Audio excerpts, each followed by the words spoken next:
Bonjour les amis, alors aujourd'hui je vais vous faire une petite vidéo, on m'a demandé de faire une vidéo sur la blessure d'injustice, masque du rigide, les choses comme ça, et j'y réfléchis et j'ai entendu plusieurs fois parler de ça, j'ai potassé un petit peu le sujet et plutôt que d'aller décrire qu'est-ce que c'est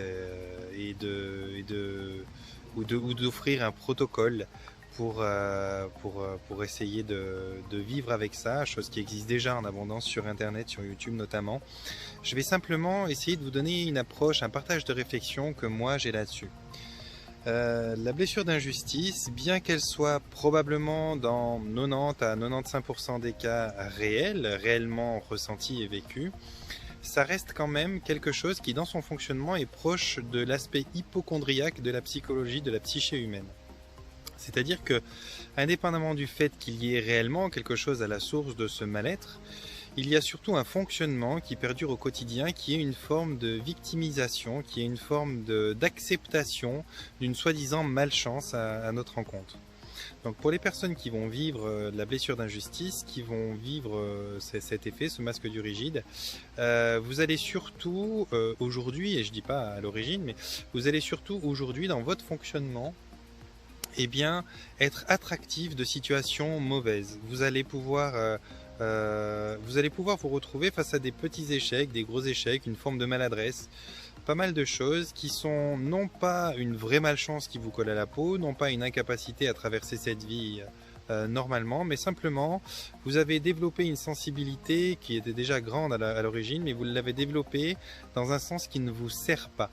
Je dirais même dans un sens qui vous dessert. Donc vous avez quelque part abdiqué devant les discours des gens qui vous entourent, ceux qui vous qualifient comme malchanceux, ceux qui vous qualifient comme maladroit, et tous les mal qu'on peut imaginer. Et arrive à un moment où vous avez accepté d'en faire votre identité, où vous avez accepté que c'est vous, vous êtes comme ça, et que ça n'arrive qu'à vous, ce genre de choses, et que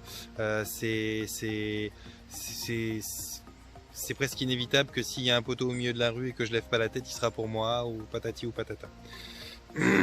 Moi, je voudrais vous guider aujourd'hui à faire attention à ça, à arrêter une bonne fois pour toutes, non pas d'être ce que vous êtes ce que vous êtes vraiment. Vous êtes peut-être victime d'une blessure d'injustice ou en mémoire d'une blessure d'injustice qui n'appartient pas forcément à cette vie, qui peut appartenir à une autre incarnation.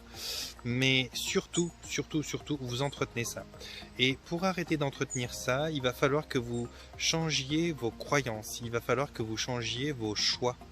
Faire le choix de ne plus s'exprimer pareil. Il va falloir commencer à travailler sur une approche au niveau de votre communication. Arrêtez de verbaliser les choses d'une façon qui vous dessert.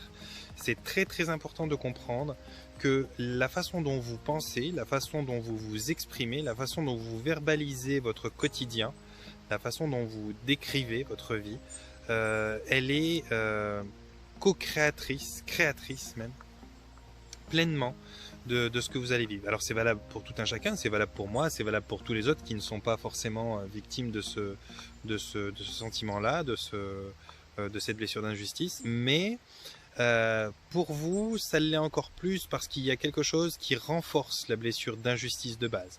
Or, l'idée pour la plupart des thérapeutes, c'est d'essayer de vivre avec cette blessure d'injustice. Moi, je vous invite carrément à voir quelqu'un qui fonctionne avec le genre d'outils que j'ai, qui peut travailler avec des hypnoses quantiques comme je le fais, ou avec certains outils plus terre à terre, car ça peut carrément se soigner, il n'y a pas besoin d'apprendre à vivre avec, on peut carrément s'en débarrasser, passer par-dessus. Mais pour ceux qui auraient choisi de simplement s'en tenir à quelques vidéos, quelques conseils sur internet et qui n'ont pas forcément envie d'aller se faire soigner, parce que ça fait partie d'un des symptômes de ce genre de fonctionnement-là, c'est que quelque part on se dit ouais j'ai tout essayé, puis ça reste, j'ai essayé ceci, j'ai essayé cela, et puis quelque part on devient un petit peu, moi j'appelle ça des démonteurs de thérapeutes, ceux qui aiment bien se complaire dans cette malchance qu'ils ont, parce que quelque part il y a une forme d'écologie d'un système qui s'est installé.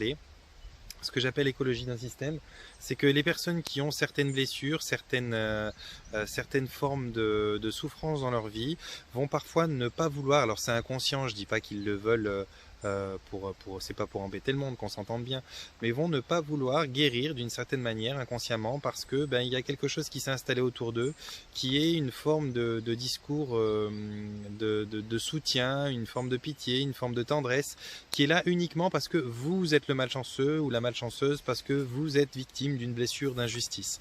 Donc autour de vous, les gens qui vous aiment forcément vont vous soutenir en vous plaignant d'une certaine manière.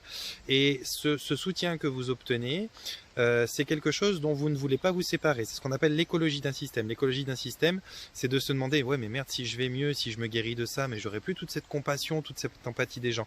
Et ça, c'est un piège abominable. Donc, je vous invite par commencer à prendre vos responsabilités. Je vais vous dire un truc qui va pas vous plaire à ceux qui souffrent de ça, mais sachez que tous, vous, moi, les victimes de blessures d'injustice, les non-victimes de quoi que ce soit, qui que vous soyez sur cette planète, vous êtes responsable de l'entièreté de ce que vous vivez, que ce soit un grand bonheur, que ce soit un viol, que ce soit un monstre accident. Vous êtes responsable de l'entièreté de ce que vous vivez, soit à un niveau karmique parce que vous l'avez choisi dans votre incarnation, soit à un niveau plus terre à terre parce que vous faites des bêtises et puis conséquences, cause et effet, et la loi est très bien connue. Maintenant, au niveau de la loi d'attraction, il faut savoir que ce que vous vibrez, vous l'attirez à vous. Donc si vous vibrez, je suis malchanceux, je suis malchanceux, je suis malchanceux, ça ne peut qu'arriver à moi, il ne faut pas s'étonner que ça perdure cette situation-là. La plupart des blessures, que ce soit une blessure d'injustice ou une simple ouverture sur la joue ou sur la main, on est d'accord pour s'entendre sur le fait qu'une blessure, elle a derrière elle ce qu'on appelle un processus de guérison, de cicatrisation, que ce soit une blessure psychique ou que ce soit une blessure physique. Donc même une blessure d'injustice, elle aurait son processus de guérison. Si celui-ci ne s'achève pas, si celui-ci perdure, c'est parce que vous, dans votre mental, c'est parce que vous, dans votre façon de penser et d'aborder la vie, vous avez entretenu ça, vous avez donné une puissance à ça et vous lui avez permis d'exister et de perdurer. Je sais que c'est pas confortable à entendre, je sais que ça va pas vous plaire d'entendre, on est bien d'accord, mais quelque part, c'est parce que vous avez renoncé à votre pouvoir et à votre capacité de faire des choix qui aillent dans un autre sens que celui de se plaindre, que vous avez permis à ce problème-là, à cette blessure d'injustice-là, de rester et de vous accompagner toute votre vie. Alors, peut-être qu'il est temps de faire ce choix différent, de faire le choix de ne plus s'exprimer en disant « je suis malchanceuse », mais par exemple « jusqu'ici, j'étais malchanceuse ». Ce qui laisse la porte ouverte à un « jusqu'ici, ok, et demain ». Demain, je sais pas, peut-être que la chance commence pour moi. Parce que quand on se dit « je suis malchanceuse » ou « je suis malchanceux », c'est une phrase qui est terminée, qui est finie, il n'y a pas d'issue. Ah je suis malchanceuse, c'est comme je mesure 1m65. Mais si on dit « jusqu'aujourd'hui, j'ai été malchanceuse ou malchanceux », ça veut dire que, ok, ça c'est jusqu'aujourd'hui, et à partir de là, à partir d'aujourd'hui, il y a quoi? C'est quoi qu'on met dans le champ des possibles à partir d'aujourd'hui?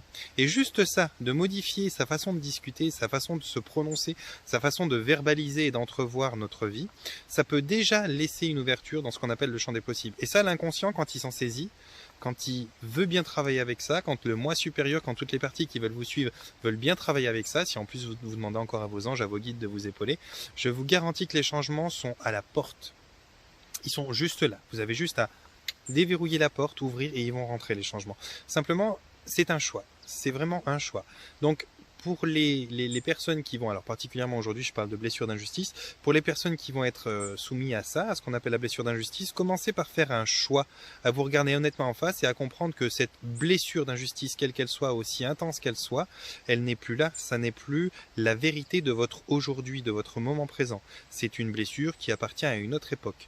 Ne restez pas dans ce fonctionnement. Ne respectez pas et ne croyez pas et ne laissez pas entrer ces croyances limitantes qui vous définissent comme malchanceux ou comme maladroit ou comme ceci ou comme cela. Commencez à faire des choix différents. Verbalisez votre quotidien avec une ouverture dans le champ des possibles, avec quelque chose qui soit moins négatif, avec quelque chose qui se sent comme capable de changer à partir d'aujourd'hui. Commencez à vraiment travailler avec des gens qui peuvent vous aider, vous porter à devenir quelque chose d'autre que ça fallait bien que ça t'arrive à toi, ça peut t'arriver qu'à toi ou patati ou patata. Il faut cesser ces croyances-là parce que c'est ces croyances qui entretiennent et qui font perdurer la situation. Il y a des blessures desquelles on a de la peine à se relever et qui peuvent nous empêcher de marcher toute une vie. Mais ça s'appelle paraplégie, ça s'appelle fracture de la colonne vertébrale, ça s'appelle des choses comme ça. Là, ça devient compliqué de courir quand effectivement la moelle épinière est sectionnée et qu'on a les deux jambes qu'on ne sent plus. Mais quand on parle de blessures qui sont dans la psyché, dans la psychologie, c'est uniquement nos croyances et notre mental qui les entretiennent, qui les font perdurer. Et c'est aussi notre croyance et notre mental qui peut trouver des outils et accepter un accompagnement pour changer.